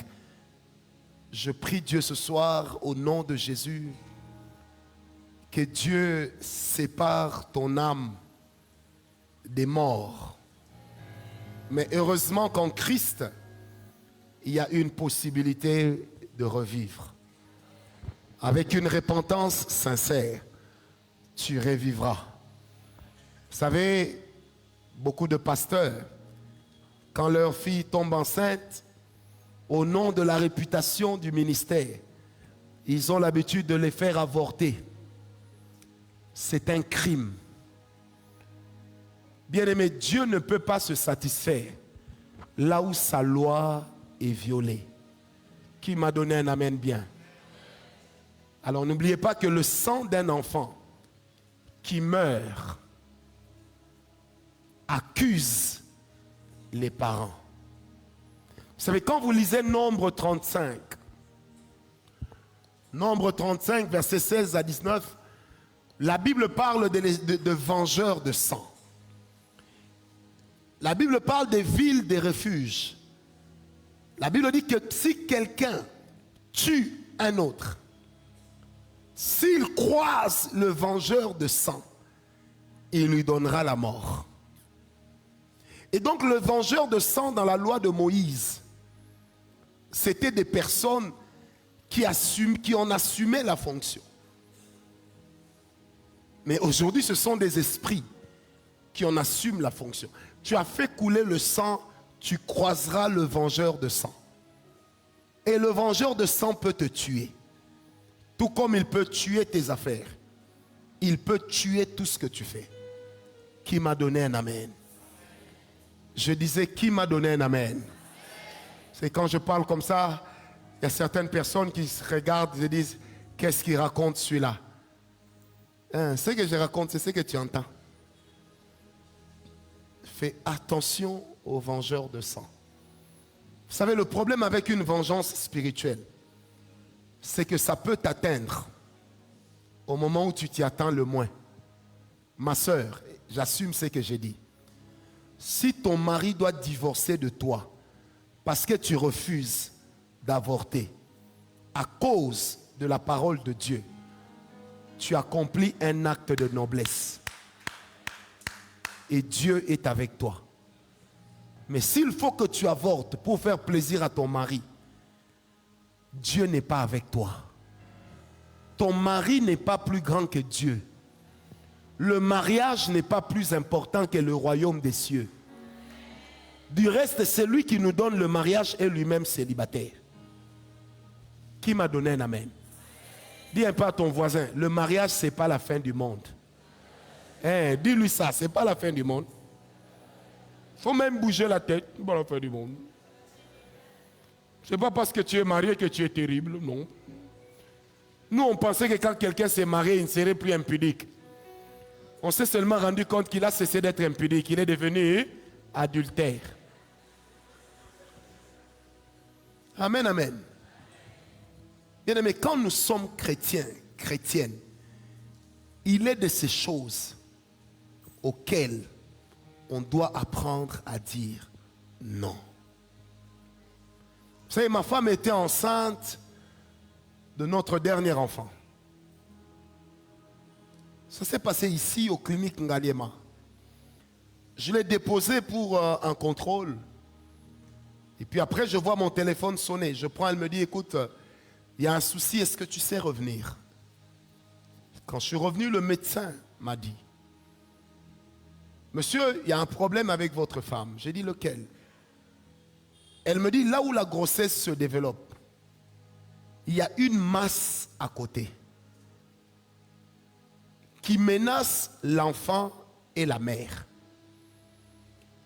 Alors, ce que moi je vous conseille, c'est de signer le papier pour qu'on avorte. Comme ça, vous allez sauver votre femme et votre enfant. J'ai regardé cette dame dans les yeux. J'ai dit, madame, moi je sers Dieu. Dans la Bible de mon patron, il est écrit que ma femme ne peut pas avorter. J'ai dit, laissez-nous 5 minutes, on va parler. Quand elle est sortie, j'ai dit à ma femme, chérie, je ne signerai pas ce papier. Elle m'a dit, tu ne dois pas signer. Et si je dois mourir avec l'enfant, parce que j'ai obéi à la parole de Dieu, j'accepte. Vous êtes jeune couple. On n'avait pas tous les deux 40 ans. J'ai dit à ma femme, est-ce que tu as l'huile d'olive? Elle m'a dit oui. J'ai dit, monte sur le lit. Elle s'est étendue sur le lit. C'était dans le cabinet du docteur. J'ai pris l'huile. J'ai dit à Dieu, c'est toi qui donnes les enfants.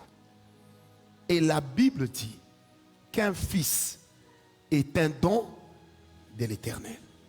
Cette femme, c'est toi qui me l'as donnée. Si tu dois la reprendre parce que c'est ta volonté, j'accepte. Si c'est la volonté du diable, il va échouer. J'ai oint ma femme. J'ai parlé en langue. Et j'ai appelé le médecin. J'ai dit, madame, la masse a disparu. Ma femme va bien. Il m'a dit, mais monsieur, comment vous savez, puisque même au toucher, on ne le voyait pas. C'est à l'échographie qu'on a vu. J'ai dit, madame, Dieu vient de passer. Allez faire l'échographie. Elle m'a dit, oui, mais signez quand même. J'ai dit, je ne signais rien. Elle m'a dit, mais ça va vous coûter cher l'échographie. J'ai dit, c'est mon argent.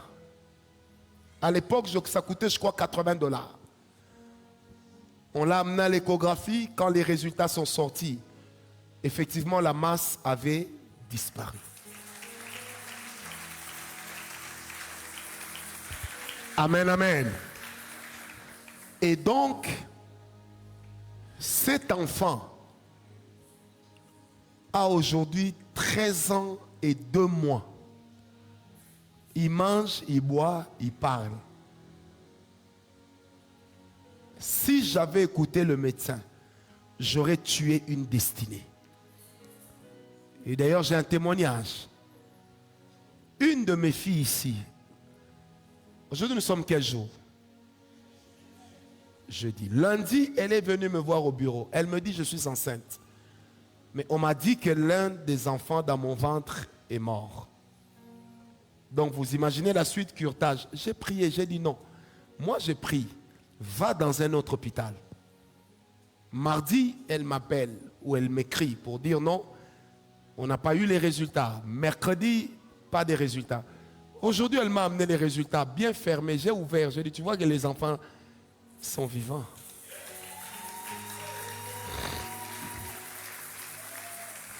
Écoutez, si votre Dieu ne défie pas les lois de la nature, abandonnez-le. Les miracles défient les lois de la nature. Je préfère un jour être devant le cadavre de ma femme parce que nous avons obéi à Dieu que de me retrouver marchant avec ma femme tout en sachant que nous avons désobéi à Dieu. Quand Dieu met l'homme à l'épreuve, les épreuves permettent à l'homme de grandir, d'accroître sa portion d'héritage dans la présence de Dieu. Acceptons des fois de courir des risques. Je ne suis pas inconscient en vous le disant. Je ne suis pas inconscient. Je suis père de famille. J'ai 4 enfants. Ma fille est née à 18 ans. Je sais de quoi je parle. Cette année, ma fille va à l'université. Ma fille est née quand sa maman était enceinte. Toutes les professions ont dit, elle n'est pas enceinte, elle a des myomes, elle a des myomes. J'ai dit à ma femme, si c'est les myomes, on ne va pas enlever ça. Aujourd'hui, mon myome a 18 ans. Dans 3 semaines ici, mon myome va avoir, dans 3 semaines, dans exactement 3 semaines et 1 jour, mon myome va avoir 18 ans. Mon myome conduit. Mon myome parle. Et mon myome est très intelligente. Bien-aimé. Des fois, certaines... Chez les médecins, on ne dit pas verdict. On dit comment? Certains diagnostics peuvent défier votre foi, peuvent contredire ce que Dieu vous a dit. Comment Abraham va offrir l'enfant par qui il devait être père? Comment? La Bible dit, l'Éternel, Genèse 22, l'Éternel mit Abraham à l'épreuve. Je vais vous raconter une petite histoire là-dedans. Abraham prend l'enfant. Il dit à l'enfant, prophétiquement, nous partons adorer Dieu à Morija. Soulignez, nous partons adorer Dieu à Morija. C'est la première fois dans la Bible que le verbe adorer apparaît. C'est la première fois. Lisez vos Bibles. Que le verbe adorer apparaît. Ça sort de la bouche d'Abraham. Deuxième chose, il dit à Morija. Morija fait partie de la chaîne des montagnes sur laquelle se trouve Golgotha. Troisième chose, papa, je vois les bûches, je vois de quoi faire le feu. Où est l'agneau? Dans la version originale, on dit, où est le bélier? Mais le bélier, c'est un animal domestique. Écoutez la prophétie d'Abraham. Sur la montagne de l'Éternel, l'Éternel pourvoira. Comment Dieu va donner un bélier dans un désert, sur une montagne, qui plus est? Abraham a prophétisé sur la naissance de Christ, l'œuvre de la croix et sur la résurrection. Hébreux 11, verset 17, vous descendez. La Bible dit, Abraham croyait que Dieu était capable de ressusciter l'enfant. Mais quel enfant Dieu devait ressusciter? Son unique. Qui était Jésus? L'unique. En mourant à la croix, Marie savait que c'était fini. Mais Dieu savait qu'il allait ressusciter l'enfant. Est-ce que vous me comprenez? Bien-aimé, quand on a la foi, on assume la foi. Je préfère ce que Dieu me dit. Parce que Dieu ne se dédie jamais. Qui m'a donné un amen? Que l'esprit de mort sorte de vos vies.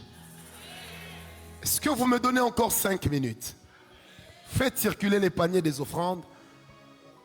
Quantième porte. 10e porte qui peut vous conduire à la mort. Peter, Apollinaire Peter. Ça te va bien, hein? Hein? Apollinaire Peter. 10e porte qui peut conduire quelqu'un à une mort par lui-même. Tu sais c'est quoi? C'est se retrouver sur une terre sacrée. La sacralisation d'une terre n'est pas chose aisée. Venez prendre mon offrande. La sacralisation d'une terre n'est pas chose aisée. Une terre peut être déclarée sacrée à cause des autels qui s'y trouvent. Il est de ces maisons, vaut mieux dormir dehors que là-bas. Tu vas dormir là-bas, tu sors, tu laisses ton âme. On te dédouble. Après tu meurs. Chers parents, avant d'envoyer vos enfants chez les gens, priez pour savoir si vous devez le faire. Avant d'aller dormir quelque part, priez si le Seigneur vous accompagne là-bas. Parce que la Bible dit, tout lieu que foulera la plante de vos pieds, je vous le donne en possession. Mais dans Exode 14, verset 14, la Bible dit ceci, mon ange marchera devant toi. Ça veut dire, Dieu ne nous donne pas tous les lieux. Dieu ne nous donne que les lieux sur lesquels il nous a précédés. Ce n'est pas nous qui entraînons Dieu, c'est Dieu qui nous entraîne. Est-ce que quelqu'un m'a compris? Ce n'est pas nous qui décidons de là où nous allons, c'est Dieu qui décide. Vous savez, nous sommes allés une fois avec ma famille, je crois 2021, à Toronto. On a loué une grande maison. Mais je reste convaincu jusqu'à aujourd'hui que cette maison était envoûtée. Je n'avais rien dit à ma femme et à mes enfants. Mais toutes les nuits, quand tout le monde dormait, je faisais le tour de la maison, du couloir, pour prier, pour protéger mes enfants. Je sentais qu'il y avait un esprit qui marchait dans cette maison. Une grande maison, belle maison. Vous savez, des fois, généralement, nous croyons que parce que ce sont les Blancs. Et c'est une maison qu'on avait prise en Airbnb. Certaines terres, vous allez aménager.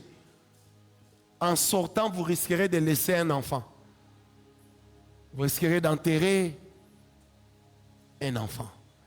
Quand votre cœur ne vous accompagne pas quelque part, écoutez votre cœur.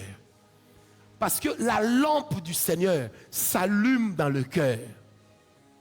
Et la Bible dit, dans le psaume 119, la parole de l'Éternel est une lampe à mes pieds, une lumière sur mon sentier. Faites très attention. Le monde est abîmé. Vous aimez toujours entrer dans les toilettes chez les gens. Savez-vous qu'il est de ces maisons dans lesquelles les toilettes communient entre deux mondes? C'est pourquoi même dans certains bureaux, il y a beaucoup d'incantations qui se passent dans les bureaux. Il est de ces gens, quand il arrive au bureau, le premier endroit où il entre, c'est la toilette. Quand il doit quitter le bureau, le dernier endroit où il entre, c'est la toilette. Parce que quand il vient, il laisse ses histoires à la toilette. Quand il part, il vient récupérer ses choses, il part avec. Bien, mais dans le monde spirituel, un homme peut se détacher spirituellement de son fétiche pendant un temps et le cacher. C'est pourquoi, écoutez-moi, lorsque nous faisons des services d'huile d'onction dans les maisons, Cédric, généralement, nous oignons les portes principales, les fenêtres, parce que toute fenêtre est censée donner vers l'extérieur.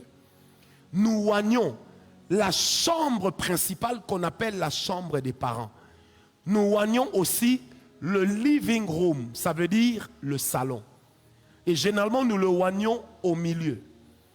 Et le troisième endroit que l'on oigne, ou la dernière chose que l'on oigne, ce sont les toilettes de la maison. Parce qu'une toilette peut communiquer avec le monde spirituel. Il y a des gens, quand ils vont à la toilette, ils font des heures. Vous pensez qu'il a la diarrhée? Non. Il n'est plus là. Il a voyagé. C'est le corps qui est resté sur la cuve. Quand tu entres comme ça, tu le trouves. Eh, pardon. Il ne réagit pas. Parce qu'il n'est pas en train de chanter. Non. Il a utilisé la toilette pour voyager. Moi, un jour, j'ai dit à un petit là, toi, pourquoi quand tu viens chez moi, tu entres toujours à la toilette? Aujourd'hui, tu ne vas pas entrer. Il m'a dit, je ne vais pas entrer à la toilette. Tu cherches quoi dans ma toilette? Tu cherchais quoi? Les toilettes que vos enfants fréquentent, ne les ouvrez pas à tout le monde. Quelqu'un va entrer au-delà, excusez-moi de le dire cru, au-delà de déposer son caca, ses urines, il dépose aussi autre chose. Puis les gens commencent à souffrir à la maison d'hémorroïdes.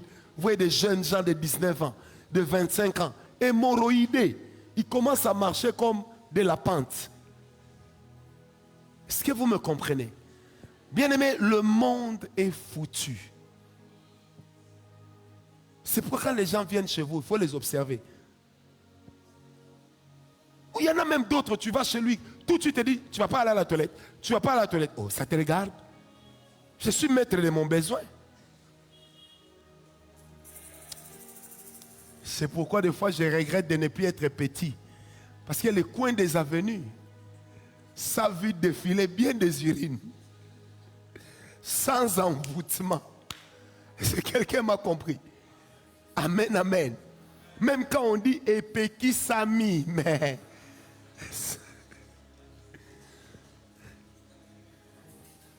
Mukendi. Oui, Mukendi. Tu as étudié à EPN, non? Tu connais ces histoires. Souvenez-vous. Parce que quelqu'un m'a compris. On en rit. Mais cependant, ce sont des choses qui sont vraies. Et pour lesquelles certains ont fait les frais de leur vie. De la vie de leurs enfants. Faites attention. Attention. 11e porte. Vous m'avez donné 5 minutes. J'ai déjà utilisé 1 minute. Bon, pars alors. Je laisse.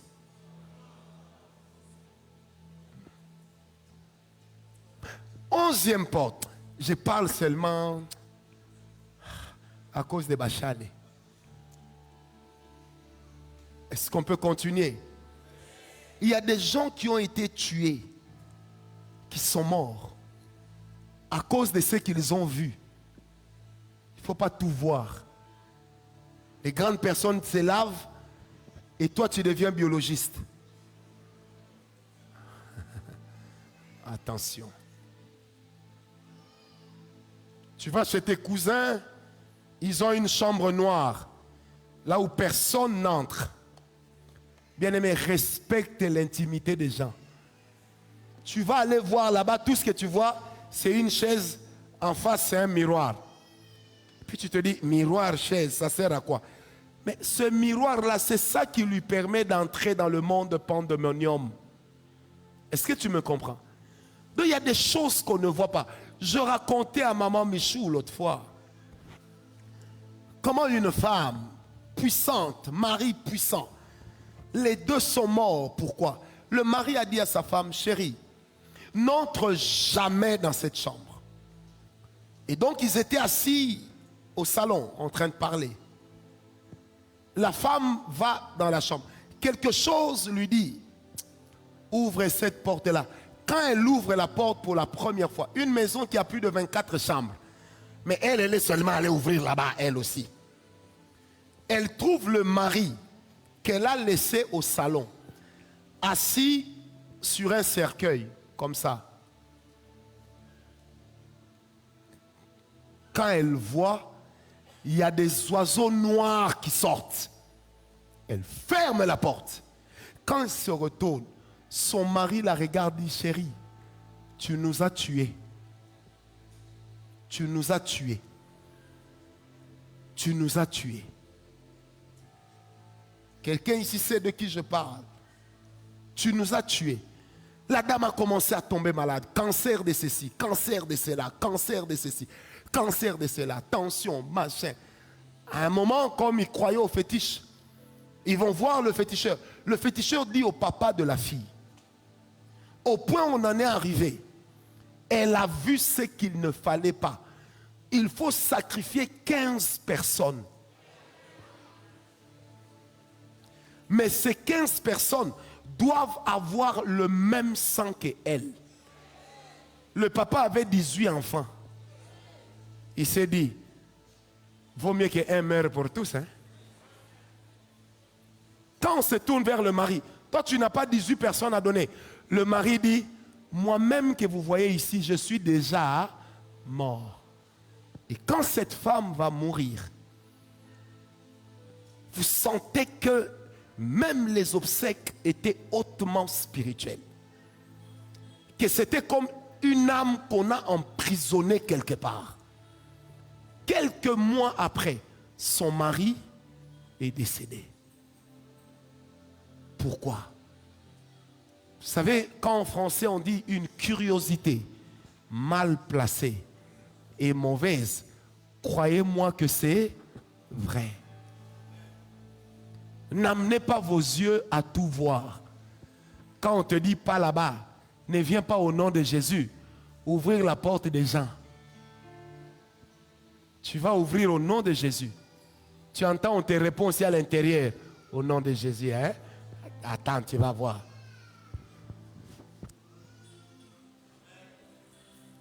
Qui m'a donné un amen? Je disais, qui m'a donné un amen? Alors, 12e porte, ça c'est ma 4e minute.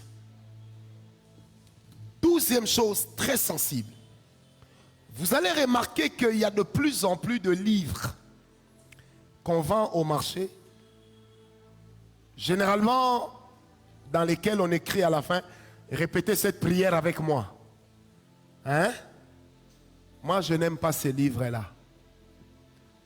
Parce que ce ne sont pas tous les livres qui sont comme ça, qui sont mauvais.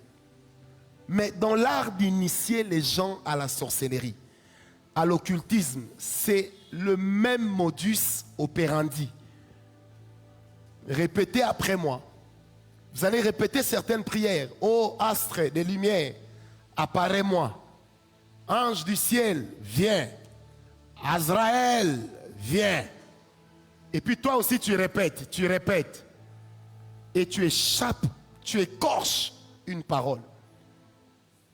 Et cet ange que tu crois être de Dieu est un démon qui va se faire le plaisir de venir te prendre et te tuer. Aujourd'hui, j'ai enseigné, à cause de l'heure, je vais m'arrêter ici. Demain, je parlerai sur la mort qui vient des autres et nous allons avoir le temps de prier. Donc demain, ça sera notre avant-dernier jour du séminaire. Parce que demain, je parlerai sur la mort qui vient des autres. Dimanche, je parlerai sur comment reconnaître et identifier. Au premier culte, comment reconnaître et identifier les messagers de la mort. Le dimanche, au deuxième culte, je parlerai sur comment faire obstacle aux messagers de la mort. Et le mardi soir, ici au culte, je parlerai sur arrêter toute forme de mort. Est-ce que vous m'avez compris? C'est là que les gens qui font les affaires, les gens qui sont des propriétaires, vous allez amener le sable de vos parcelles, vous allez amener un symbole de votre travail. Si tu travailles beaucoup avec des papiers duplicateurs, amène même un papier duplicateur. On va prier pour tout ça, pour sortir la mort.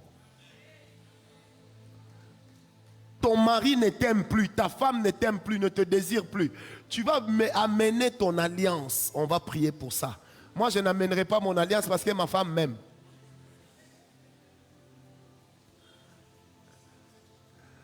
Est-ce qu'on m'a compris? Vous êtes d'accord avec ce programme? Donc demain, on télécharge. Dimanche, dans les deux cultes, tout qu'on a téléchargé. Au culte de dimanche, on ne chasse pas les démons, c'est écrit où? Tout qu'on a téléchargé. Mardi, on va encore. Et puis le lundi, même au grand jeûne, on va encore télécharger.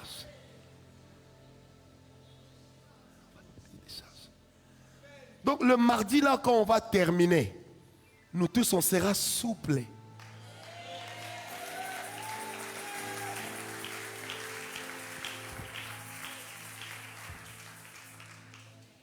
Amen ou pas amen?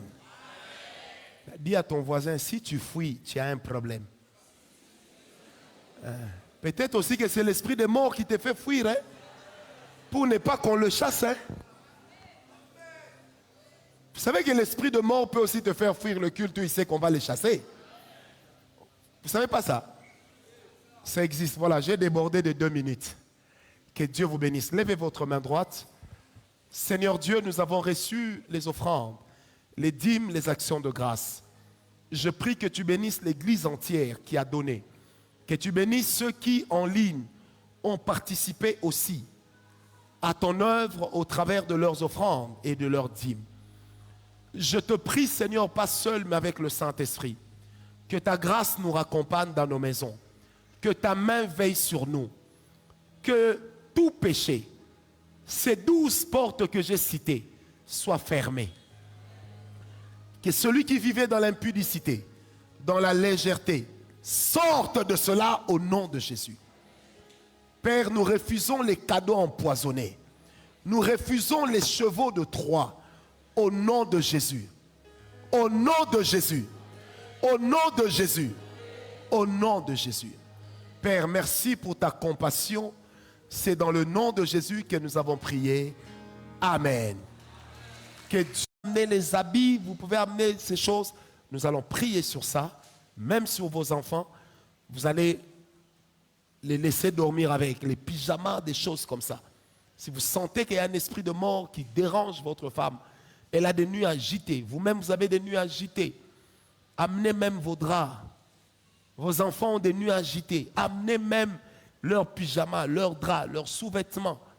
On va prier pour ça à la lumière de la parole de Dieu.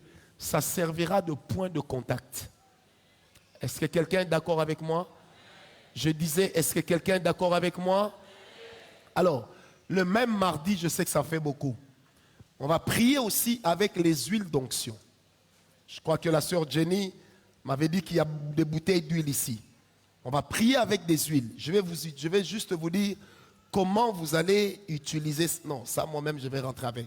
Comment vous allez utiliser. Tiens, je n'ai pas utilisé ça. Comment vous allez utiliser l'huile pour que l'esprit de mort ne visite plus votre maison.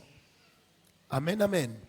Parce que par l'huile d'onction, vous pouvez aussi repousser l'esprit de mort. Est-ce que vous êtes d'accord avec moi? De toute façon, si tu n'es pas d'accord, ce n'est pas grave, c'est ta vie.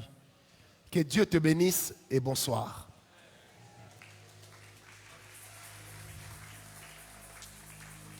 Au revoir.